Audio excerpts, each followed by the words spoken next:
Hi, Telugu మిత్రులకి స్వాగతం. Weekly settlement చక్కగా ముగించారు కదా. జస్ట్ కంట్రోల్డ్గా, అంటే చెప్పాలంటే వెల్ మేనర్డ్, అంటే well mannered and properly monitored. ఎంత చక్కగా స్టేజ్ మేనేజ్మెంట్ చేశారంటే 15,500 నుంచి 15,700 ఏదైతే చూసామో ఆ 15,700 క్రాస్ అయ్యేటప్పటికి జస్ట్ 5 పాయింట్స్ క్రాస్ అయింది అంతే, మళ్ళీ వెనక్కి కొట్టేశారు. అయితే ఎక్కువగా కొట్టడానికి లేదు, అవసరం కూడా లేదు వాళ్ళకి. 15,700 దగ్గర రిస్ట్రిక్ట్ చేశారు. నిఫ్టీ చూడండి 15,690కి వచ్చింది. తర్వాత బ్యాంక్ నిఫ్టీని 200-300 పాయింట్లు రేంజ్లో మానిటర్ చేయటం, మేనేజ్ చేయటం చాలా కష్టం. ఎందుకంటే 35,000కి 200 పాయింట్లు అంటే ఎంత తక్కువ చూడండి. జస్ట్ 35,000 ఊహించండి. 1% వేసుకుంటే 350 పాయింట్లు, అంటే 1% రేంజ్ కూడా రాలా. జస్ట్ ఓపెనింగ్లోనే తీసుకెళ్ళిపోయారు పైకి, గ్యాప్ అప్ ఓపెనింగ్. ఆ తర్వాత ఇంకా రేంజే ఉండదు. రేంజే వచ్చింది ఒకసారి ఎక్కడైతే ఓపెన్ అయిందో దాదాపు దగ్గర అక్కడికే కదా క్లోజ్ అయింది. దగ్గర కొంచెం కొద్దిగా పైకి వెళ్ళింది అనుకోండి, లిటిల్ హై. అంటే ఏమైంది, ఇంట్రాడే ట్రేడింగ్ టైము 9:15 నుంచి 3:30 వరకు తీసుకుంటే ఇన్ని గంటల ట్రేడింగ్లో అసలు ఏమీ బెసకలేదు. ఒక 100-150 పాయింట్లు కూడా పెద్ద డిఫరెన్స్ వచ్చి ఉండదు. బ్యాంక్ నిఫ్టీలో 150 పాయింట్లు ఎంత వచ్చి ఉంటుంది. అంటే ఎంత తక్కువ చూడండి. అంటే వెల్ మానిటర్డ్. ఇక్కడ thousands and lakhs of crores flow అవుతుంటాయి అక్కడ. Big players, very big players. వాళ్ళకి ఏం లేదు, ఒక 10,000 కోట్లు పెడతారు, ఒక 0.5%, 1% సంపాదిస్తారు. ఎంత పెద్ద అమౌంట్ అవుతుందండి 10,000 కోట్లకి 0.5%, 1% అంటే వాళ్ళకి అంతే. They do for small amount but they don't compromise. చాలా జాగ్రత్తగా పెరుగుతుంటే ఇక్కడ వరకే, ఇటు అటు రెండు వైపులా ఉంటుంది. లోవర్ లెవెల్, హయ్యర్ లెవెల్, అటు బోత్ సైడ్స్ ఉంటారు చాలా వరకు. అటు అంతకన్నా తగ్గినవారు, ఇంతకన్నా పెరిగినవారు. చూడండి ఈరోజు ఆ ఆప్షన్ బయర్ పరిస్థితి ఏమై ఉండి ఉంటుంది. కరిగిపోయాయి కదా, తేలిగ్గా కరిగిపోయి ఉంటాయి కదా. ఎందుకంటే మీకు 15,650, 660 దగ్గర ఓపెన్ అయితే 600 దగ్గర కదా, 600 చిల్లర ఓపెన్ అయినప్పుడు ఆల్రెడీ ఓపెనింగ్లోనే వచ్చేసింది. ఆ తర్వాత ఏముంది మూమెంటు, 100 పాయింట్లు కూడా లేదు చెప్పాలంటే. అంటే ఈ ట్రేడ్లో 6 hours, 7 hours, whatever it is కరగబెట్టేశారు. 5 గంటలు, 6 గంటలు చాలదండి కరగబెట్టడానికి. 100 రూపాయల దల్లా వచ్చి జీరోకి వచ్చేస్తుంది. నిఫ్టీ అయితే 7,500 డిఫరెన్స్. సో అట్లా ఉంటుంది. అందుకని ఆప్షన్ బయింగు చాలామంది చాలా కేర్ఫుల్గా ఉండాలి, చేతులు కలుచుకుంటుంటారు. That is one aspect. నిన్న ఆ విషయమే చెప్పడానికి ప్రయత్నించడం జరిగింది. అయినా చేతులు కాల్చుకుంటూనే ఉంటారు చాలామంది, తెలిసి తెలియక. నిన్నటి వీడియోలో దీని గురించి డీటెయిల్గా చెప్పాను కదా, అది చూడండి వాళ్ళు. అంతకన్నా దీని గురించి చెప్పడానికి ఏం లేదు. నెక్స్ట్ మనం చూడవలసింది నిఫ్టీ అండ్ జాయ్ రైడ్. ఇప్పుడు కాదు, చాలా రోజులుగా 15,000కి క్రాస్ అవ్వటం వరకు మన చేతిలో ఉందండి మార్కెట్. అంటే 14,400, 14,200 తీసుకున్నాం. 14,200 నుంచి 15,000 ఆ 800 పాయింట్లు రేంజ్ ఉన్నది చూసారా. It took 2 to 2.5 months. 800 పాయింట్లకి 2.5 నెలలు తీసుకుంది. 800 పాయింట్స్కి. Well, it has taken anyway. 15,000 cross అయిన తర్వాత చూడండి జాయ్ రైడ్ అయిపోయింది, బ్రేక్అవుట్ అయింది. బ్రేక్అవుట్ అవడంతో ఇప్పుడు ఆల్మోస్ట్ 700 పాయింట్లు ఆల్ టైమ్ హైకి వచ్చేసింది. ఈ 700 పాయింట్కి ఎంత టైం తీసుకుంది? చాలా హార్డ్లీ 10-15 డేస్ అనుకోవచ్చు, మంత్ కూడా తీసుకోలేదు. అంటే ఇక్కడతో ఆగుతుందా అంటే ఏమో, నాకైతే ఇది 16,000కి వెళ్ళిపోతున్నదని. 15,800 చెప్తున్నారు ఇమీడియట్గా రెసిస్టెన్స్ అది ఇది అని. 15,800 ఏముందండి, 700కి వచ్చింది, 800 గురించి మాట్లాడటం ఏంటి? అది అప్సర్డ్ నాకు అనిపిస్తున్నది. ఎందుకంటే టెక్నికల్గా చూస్తే టెక్నికల్ గ్రాఫ్స్ ఏం సూచిస్తున్నాయంటే అబ్బాయి నేను ఎక్కడ అప్వర్డ్ జర్నీ ఏం అలిసిపోలేదు, ఇంకా I will continue to move upward అనే చెప్తున్నారు. బ్యాంక్ నిఫ్టీ అయితే ఇప్పటివరకు ఆల్ టైమ్ హైకి మళ్ళీ రాలేదు. 37,000 చిల్లర కదా ఆల్ టైమ్ హై. 36,000కి ఈరోజు దగ్గర వచ్చేసింది, దగ్గరకు వచ్చింది 36,000కి. సో నెక్స్ట్ బ్యాంక్ నిఫ్టీ కంటే వేగంగా వెళ్ళిన ఆశ్చర్యం లేదు. ఇక్కడ నుంచి ఇంకో 1000 పాయింట్లు ఏముందండి, 1-2 రోజులు గట్టిగా కొట్టిందంటే ఒక్కరోజు చాలు, ఆగి ఉండి కొడుతుంది. అది వాళ్ళు డిసైడ్ చేసుకుంటారు ఆ డేట్స్, ఆ timing. So bank Nifty is heading towards all time high. రేపే వచ్చేస్తుందని మాత్రం ఎక్స్పెక్ట్ చేయకండి. రేపు రాకపోవచ్చు, లేకపోతే రేపు కొంచెం స్లో అవ్వచ్చు. వాలటైలిటీ ఎక్కువ ఉండే అవకాశం ఉంది. వాలటైలిటీ ఎందుకు ఎక్కువ ఉండే అవకాశం ఉందంటే ఆర్బీఐ పాలసీ ఉంది కదా. ఈ ఆర్బీఐ పాలసీ ఆర్బీఐ ఏం చెప్తుందో వినాలి కదా. అందుకని కన్ఫ్యూజ్ చేయడానికి, చిన్న ట్రేడర్స్ని కన్ఫ్యూజ్ చేయడానికి, చిన్న ఇన్వెస్టర్ని కన్ఫ్యూజ్ చేయడానికి జిగ్జాగ్ పైకి కిందకి అమ్మో పెరిగిపోతుందని లేదా అమ్మో తగ్గిపోతుందని అట్లా అనుకుంటుంటారు కదా. మూమెంట్ని చూసి వాళ్ళని భయభ్రాంతులకి గురి చేయడం కోసం కొద్దిగా వైలెంట్ మూమెంట్స్ కొద్దిగా ఉండొచ్చు. బట్ కొంచెం ఇంటర్నల్ అంటే ఇంట్రాడే కొంచెం వాలటైలిటీ ఉండొచ్చు. కానీ ఓవరాల్గా మార్కెట్ స్టేబుల్. ఏం చెప్తున్నదంటే నేను ఎక్కడికి కదలను, నేను స్థిరంగా ఉన్నాను, నేను పైకే వెళ్తాను అని చెప్తున్నది. కాబట్టి ఈ జాయ్ రైడ్లో మనం ఎదురెళ్ళకూడదు. By on డిప్సే. తగ్గితే అమ్మో ఇంకా ఇప్పుడు ఇంత పెరిగిపోయింది, 15,600 700కి వెళ్ళిపోయింది, ఇంకెంత పెరుగుతుందిలే, ఈసారి ఈ స్టేజ్లో కొట్టొచ్చులే, షార్ట్ సెల్లింగ్ చేయొచ్చులే. 14,000 15,000 దగ్గర అయితే రిస్క్, కానీ 15,700 600 దగ్గర కూడా రిస్క్ ఏంటిలే అనుకోవడానికి వీల్లేదు.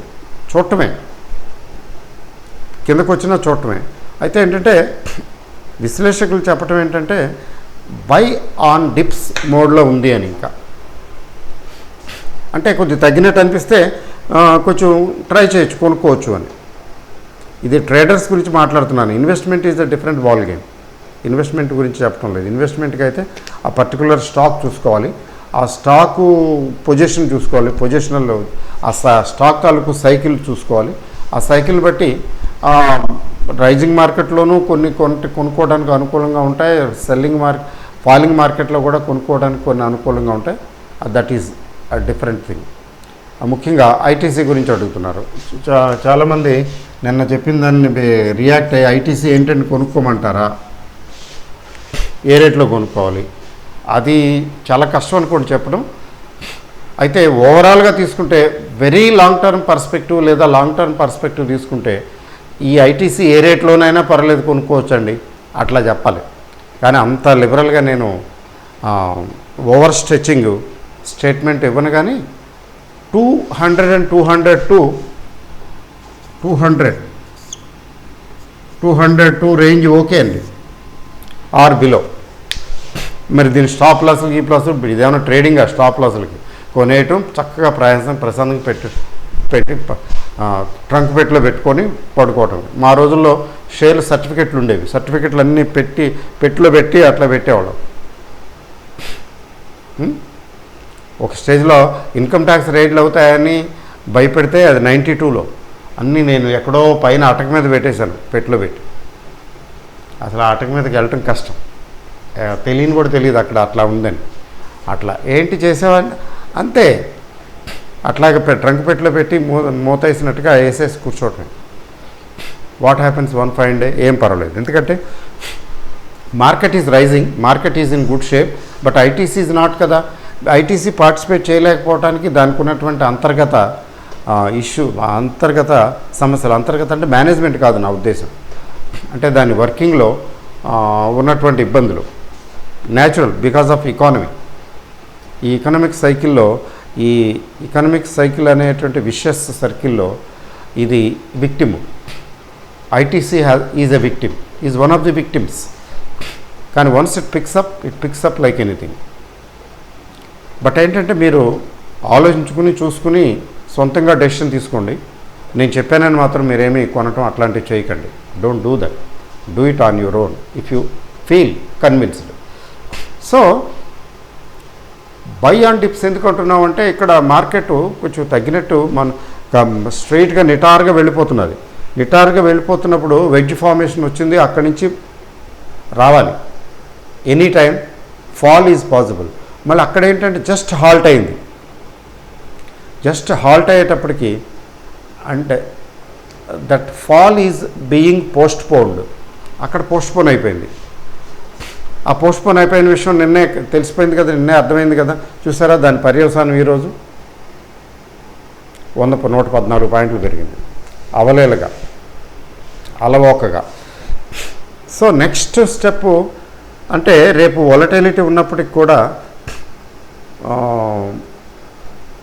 పెద్ద రేపు ఏదో మార్కెట్ ఒక 100-200 పాయింట్లు పడిపోతుందని అట్లాంటి ఎక్స్పెక్ట్ చేయటం లేదు. ఆర్బీఐ కూడా ఏం చెప్తుంది, ఎక్స్పెక్టెడ్ రేట్లు మార్చరు, రేట్లు ఏం తగ్గించరు కదా, అలానే పెంచరు. ఇప్పుడు ఈ టైంలో ఈ స్టేజ్లో వాళ్ళు ఏం లాంగ్వేజ్ వాళ్ళ ఇంటర్ప్రిటేషను వింటారు అంతే, వినటం కోసం. ఇప్పుడు బుల్ గ్రిప్లో ఉంది కాబట్టి ఈ బుల్ గ్రిప్లో ఉన్నప్పుడు వాళ్ళ ఇంటర్ప్రిటేషను కాస్త అటు ఇటుగా ఉన్నా కానీ ఎవరు పట్టించుకోరు. అంటే ఫ్రైడే కాదు కానీ next week most probably we may see something around 16,000 plus or minus 16,000 చూసే అవకాశాలు ఉన్నాయి. దానికి రెండు మూడు కారణాలు కూడా చెప్తాను. టెక్నికల్గా తీసుకుంటే విక్స్ వాలటైలిటీ ఇండెక్స్ బిలో 20 ఏంటి, బిలో 18 అని చెప్పాలి. రోజు కొద్దిగా తగ్గుతూనే ఉంది. 14-16 రేంజ్ అంటే వాలటైలిటీ తగ్గుతుంది. ఆప్షన్స్ ప్రీమియమ్స్ కూడా తగ్గుతాయి అనుకోండి.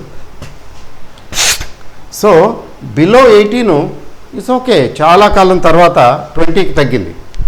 ఆ తగ్గబట్టే స్ట్రైట్గా వెళ్ళిపోతూ వచ్చింది. స్ట్రైట్గా వెళ్ళిపోతున్నప్పుడు వాలటైలిటీ తగ్గాలి కదా. అపోజిషనే లేదు మనకి. ఏదైనా ప్రభుత్వానికి రూలింగ్ పార్టీకి అపోజిషన్ లేదనుకోండి, ఎలా వెళ్తుంది, తన ఇష్టం వచ్చినట్టు వెళ్తుంది. మంచి పనులు చేయొచ్చు, చెడ్డ పనులు చేయొచ్చు, ఏదైనా చేయొచ్చు. ఏది చేసినా అడిగేవాళ్ళు లేడు అక్కడ. అట్లానే మెజారిటీ, థంపింగ్ మెజారిటీ, బంపర్ మెజారిటీలో ఉంది కదా ఇప్పుడు. బుల్ గ్రిప్లో ఉంది కదా. బుల్ గ్రిప్లో అంతే వెళ్ళిపోతుంది. సెల్లర్స్ లేరు. సెల్లర్స్ ఎప్పుడో దాక్కున్నారు భయపడిపోయి. ధైర్యం ఇప్పుడు సెల్లర్స్ ఎప్పట్లో ధైర్యం చేయలేరు. వాళ్ళు కొనుక్కున్న వాళ్ళు లిక్విడేట్ చేస్తాము, మేము అమ్ముతున్నాము అని వాళ్ళు అమ్ముతుంటే అప్పుడేమైనా పార్టిసిపేట్ చేస్తారేమో. కానీ వీళ్ళంతటి వీళ్ళు షార్ట్ సెల్లింగ్కి వెళ్ళే అవకాశం లేదు. నడువులు ముడుకులు మోకాళ్ళు ఇరిగిపోయినాయి, ఎప్పుడో మూల కూర్చున్నారు. రెండవ రీజను ఇది టెక్నికల్. ఇది బిలో విక్స్ బిలో 18 అనేది ఫర్ ది టైం బీయింగ్ బుల్లిష్నెస్కి సంకేతం. మార్కెట్ పెరుగుతున్నప్పుడు విక్స్ తగ్గుతుంది అంటే yes, there is still some steam left in it. రెండవది FIIs this month they are net buyers. Net buyers అంటే ఈరోజు కూడా చెప్పాలంటే టుడే 1,179 కోట్లకు కొన్నారు. మన డిఐఎస్ వాళ్ళు అమ్ముతుంటే వీళ్ళు కొనుక్కునేవాళ్ళు కదా. అలాంటిది ఈ మధ్యన వీళ్ళు కూడా కొన్నారు. 200 కోట్లు, కొద్దిగా లేండి 279 కోట్లు వాళ్ళు కొంటున్నారు కదా. మనం కొనకపోతే ఏమైందిలే, మనం ఆల్రెడీ కొనున్నాం కదా. ఎందుకంటే ఏప్రిల్ మేలో చాలా వరకు వాళ్ళు FIIs అమ్ముతుంటే మన వాళ్ళు కొన్నారు కదా. ఇప్పుడు కూడా కొనాల్సిన అవసరం లేదు, కానీ ఇప్పుడు అమ్మటం లేదు. విశేషం ఏంటంటే వాళ్ళు కొంటుంటే మన వాళ్ళు అమ్మటం లేదు. అయితే కొంటున్నారు, లేకపోతే తటస్థంగా ఉంటున్నారు. అంటే అర్థం ఏంటి, ఇప్పుడు అమ్మవలసిన అవసరం లేదు అని. అంటే దీని అర్థం, దీని భావమేమి, తిరుమలేసా అంటారు కదా, దీని భావం ఏంటంటే market is expecting some stimulus like good news, ఏదో సంథింగ్ ఏముందిలేండి, ఆల్రెడీ కళ్ళ ముందు కనపడుతున్నాయి. ఒక ఫ్యాక్ట్ ఏంటి, ఇప్పుడు కరోనా దాదాపు కంట్రోల్లోకి వచ్చినట్టే. సెకండ్ వేవ్ పుణ్యమాన్ని చాలా నేర్చుకున్నాం మనం. మాకు ఢిల్లీలో వీధులంతా నిర్మానుష్యంగా ఉండటం దానికి తార్కాణం. ఇంతకుముందు ఫస్ట్ కోవిడ్ నెంబర్ 1లో ఏం లేదు, కార్లు గీర్లు భయంకరంగా తిరిగేవి, ఇప్పుడు ఏం లేదు. 2 మాన్సూన్ పరిస్థితి ఏంటంటే అబోవ్ నార్మల్ అంటున్నారు. వర్షం పడిందంటే ఇండియా పంటే, కొంచెం వరదలు వచ్చి ఇబ్బంది పెడుతుంది అనుకోండి, పెట్టిందిలేండి. సో భారతదేశం వర్షాధారం కదా చాలా వరకు. ఇది impetus, it provides some impetus. Monsoon అంటే బాగుంటుంది, వర్షాలు బాగుంటాయి, ఇంకా అంతకని ఏం కావాలి. Agriculture industry robust, rural demand, rural ఇప్పటికీ కూడా people live mostly in rural areas only కదా. అంటే బూస్టప్ వస్తుంది, అంటే స్ట్రెంగ్త్ వస్తుంది, రూరల్ ఫోక్ నుంచి డిమాండ్ పెరుగుతుంది, ఇన్ఫ్లేషన్ న్యాచురల్గానే కంట్రోల్లోకి వస్తుంది. ప్రొడక్షన్ బాగున్నప్పుడు సప్లై బాగుంటుంది కదా. అగ్రో బేస్డ్ ప్రోడక్ట్స్ కానీ ఇంకోటి కానీ, ఎప్పుడైతే ప్రొడక్షన్తో పాటు సప్లై పెరుగుతుందో అక్కడ ఇన్ఫ్లేషన్ కొంతవరకు కంట్రోల్ అవుతుంది కదా. అంటే ఇన్ఫ్లేషన్ అది కొంచెం ఆఫ్సెట్ చేస్తుంది కదా. రెండో ఫ్యాక్టర్ కదా. మూడోది చాలా పెద్ద ఫ్యాక్టర్ ఏంటంటే చాలామంది ఏకీభవించకపోవచ్చు, గవర్నమెంట్ ఆల్రెడీ సన్నద్ధాలు చేసేస్తున్నది ఎల్ఐసి ఐపీఓకి. Probably the biggest IPO in history, in Indian హిస్టరీలండి. బిగ్గెస్ట్ ఐపీఓ అంటే అర్థం చేసుకోండి, అప్పటికి ఆల్రెడీ ఎంక్వైరీస్ మొదలుపెట్టింది. ఏంటి బాబు ఈ ఐపీఓకి ఎట్లా చేయాలి, ఏం చేయాలి అంటే వితిన్ మంత్స్, నెక్స్ట్ ఇయర్ కాసుమా అంటే ఈ క్యాలెండర్ ఇయరే నేను ఎక్స్పెక్ట్ చేస్తున్నాను. 2020-21 డిసెంబర్ లోపే ఎల్ఐసి ఐపీఓ వస్తుంది. బిగ్గెస్ట్ ఐపీఓ చాలా ఎక్కువ డబ్బులు దండుకోబోతున్నారు, అంటే ఎక్కువ డబ్బులు పబ్లిక్ నుంచి కలెక్ట్ చేయబోతున్నారు. అంటే మార్కెట్స్ని పడనిస్తారా? Simple logic, history stands testimony to this. పడినెవరు, ఒకవేళ కొద్దిగా పడినా మళ్ళీ తీసుకుని పైకి లేపుతారు, సపోర్ట్ చేస్తారు పడకుండా. ఈ 3 ఫ్యాక్టర్స్, ఈ 2 ఫ్యాక్టర్స్, కరోనా ఒకటి, ఇంప్రూవ్మెంటు, ఈలోగా వ్యాక్సినేషన్ అయిపోతుంది కదా. కరోనా అయిపోయింది, మాన్సూన్ బాగుంటుంది, తర్వాత ఐపీఓస్ ఉన్నాయి. ఇది కాకుండా పేటీఎం ఐపీఓ అవి ఉన్నాయండి, పెద్దవే. పేటీఎం ఐపీఓ కూడా చాలా పెద్ద అని చెప్తున్నారు. అది ఎప్పుడు వస్తుందో అది ఇంకా అంత అవగాహన లేదనుకోండి. అంటే ఐపీఓలు ఉన్నాయి, ఐపీఓలు ఉన్నప్పుడు న్యాచురల్గానే మెయింటైన్ చేస్తారు కదా. ఈ కారణాల వల్ల మార్కెట్కి వచ్చిన ఇబ్బంది ఏం లేదు. కాబట్టి 16,000 ఏముందండి, 14,000 గురించి ఆలోచించడం ఏంటి. 15,000కి వచ్చిన రోజునే ఎవరో మిత్రులు ఒక ఆయన అంటే మాట్లాడుతుంటే 15,000 అన్నారండి, 15,000 అన్నారు మిత్రులు, ఒక ఆయన 15,000కి వచ్చేసిందండో అని. ఎస్, అంత వైల్డ్ గెస్ చేయటం అంత ఈజీ కాదు. అది 15,000కి వచ్చింది కూడా. నేను అన్నాను 15,000 అంటే ఇట్లా అంటే, నేను అన్నాను 15,000కి వచ్చిన తర్వాత 16,000కి వెళ్ళటానికి ఎక్కువ టైం పట్టదు, ఇబ్బంది ఏం పడదు. 15,000 కాదు 16,000కి కూడా వెళ్ళిపోతుంది, ఇబ్బంది ఏమి ఉండదని. 16,000కి వెళ్ళిపోతుంది అంటారా? ఇంత పైకి వచ్చిందంటే ఇక్కడి నుంచి కరెక్షన్ అంటే అక్కడి నుంచి ఏమొచ్చింది, చిన్న మైనర్ కరెక్షన్, అంటే రేంజ్ బౌండ్ అయింది, కరెక్షన్ అంటానికి కూడా లేదు, కొంచెం కన్సాలిడేషన్.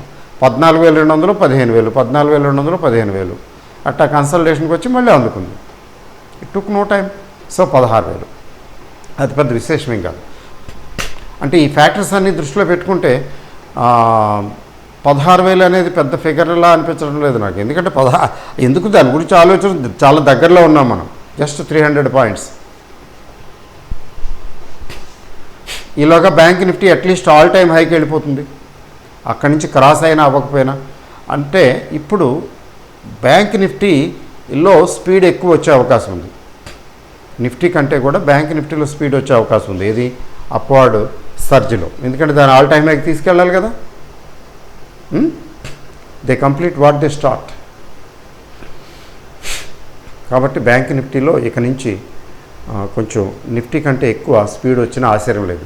ఒకవేళ బ్యాంక్ నిఫ్టీలో నిఫ్టీ కంటే అంటే తగ్గితే, బ్యాంక్ నిఫ్టీ కంటే ఎక్కువగా తగ్గుతుంటే, మొన్నటి వరకు అలా జరిగింది కదా,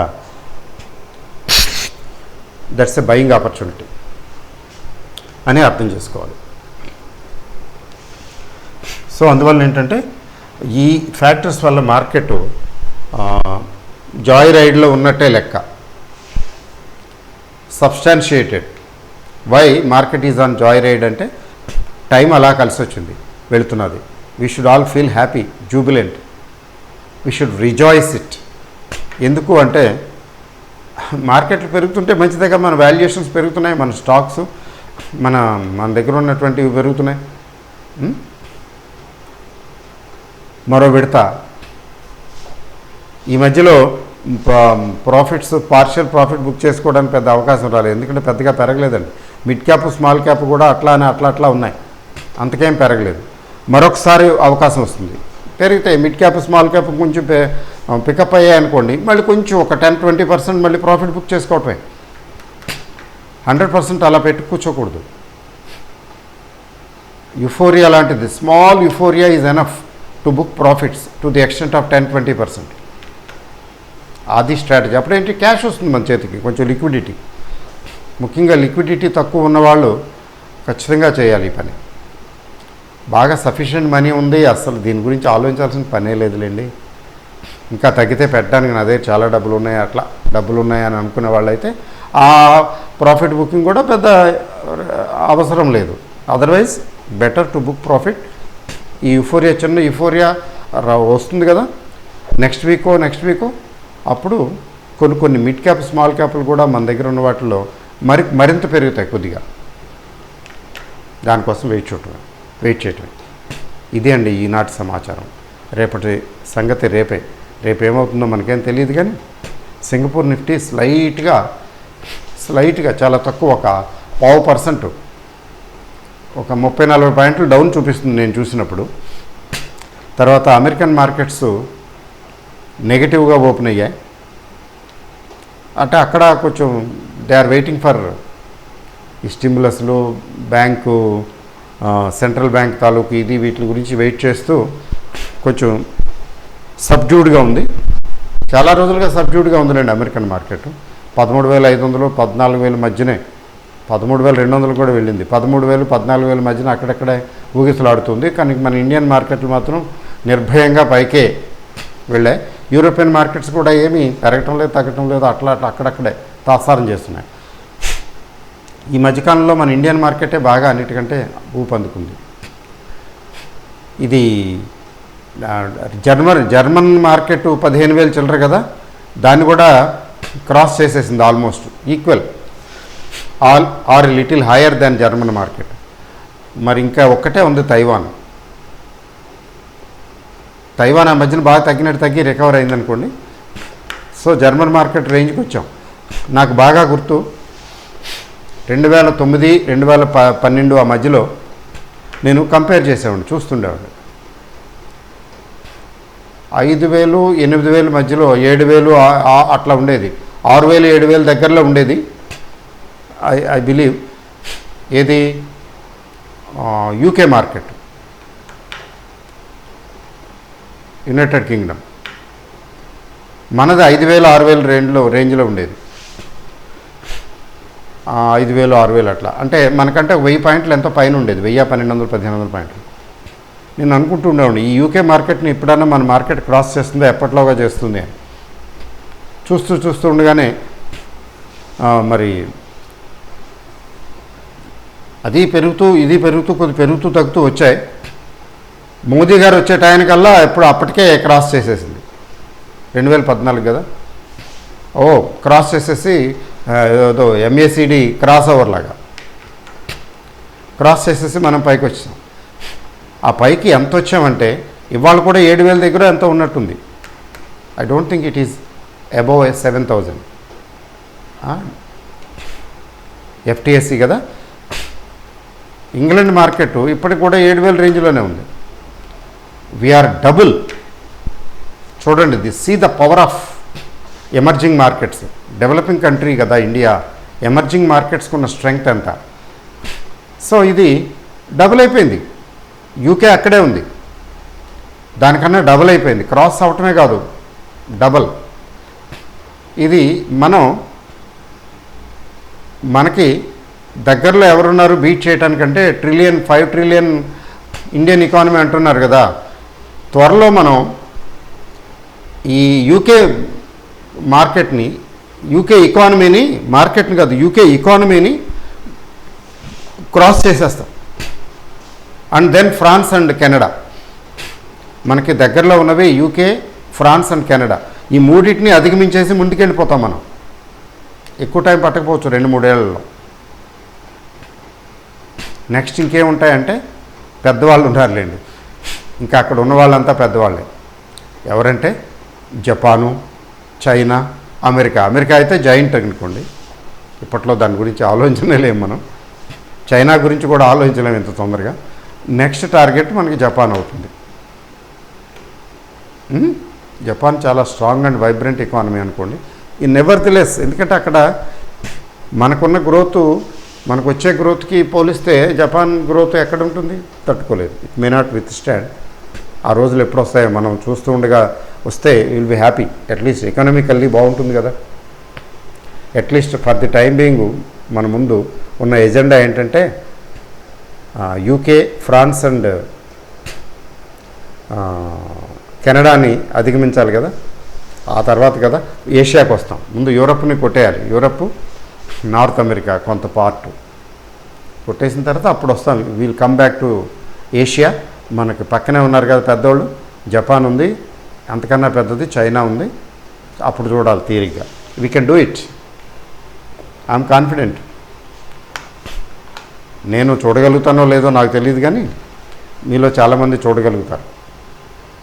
ఓకే అండి, all the best. Thank you. Good night.